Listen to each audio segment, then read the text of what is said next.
This is right. This is how women survive. That isn't.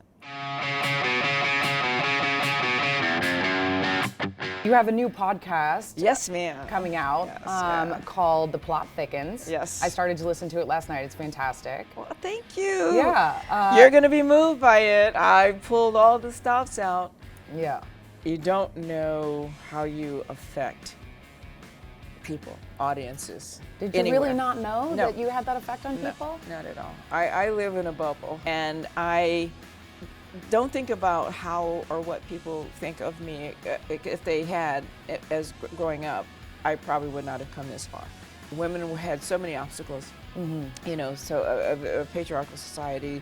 You can't be a jet pilot. Straight A, but you're female. Oh, a woman of color too. Oh, close that door. Right. So you can't do this, you can't do that. And so those were the obstacles I grew up with. So I just couldn't let that stop me. Well, yeah, and speaking of trailblazers, you were the first black woman on the cover of Ms. magazine, correct? Yes, Was it ma'am. 1975? Yes, ma'am. And I talked to my mentor the other day. I was supposed to, my plane was late, but when I come to town, I always call my Auntie Gloria.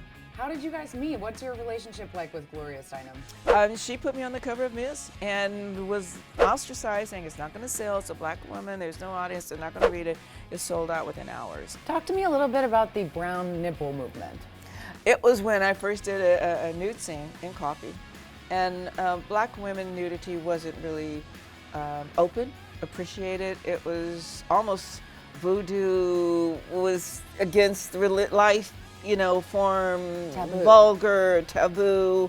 Why there? I said, well, it's what's wrong with the women's anatomy? There are a lot of people who were mad and felt like you got snubbed for the Oscar for Jackie Brown. I didn't get snubbed. You didn't? No, I was up against a dying child. You don't win up against a dying child. You had Helen Hunt, Jack Nicholson, the Crab Merchant. I don't like the kids. And there's this little boy, and everything. I was up against her in every nomination, from BAFTA, from Golden Globes, to everything. I said, Echo Man, don't even go. It's a dying child. I already know that. That's what I don't understand about the voting process. One person wins when they all five should win.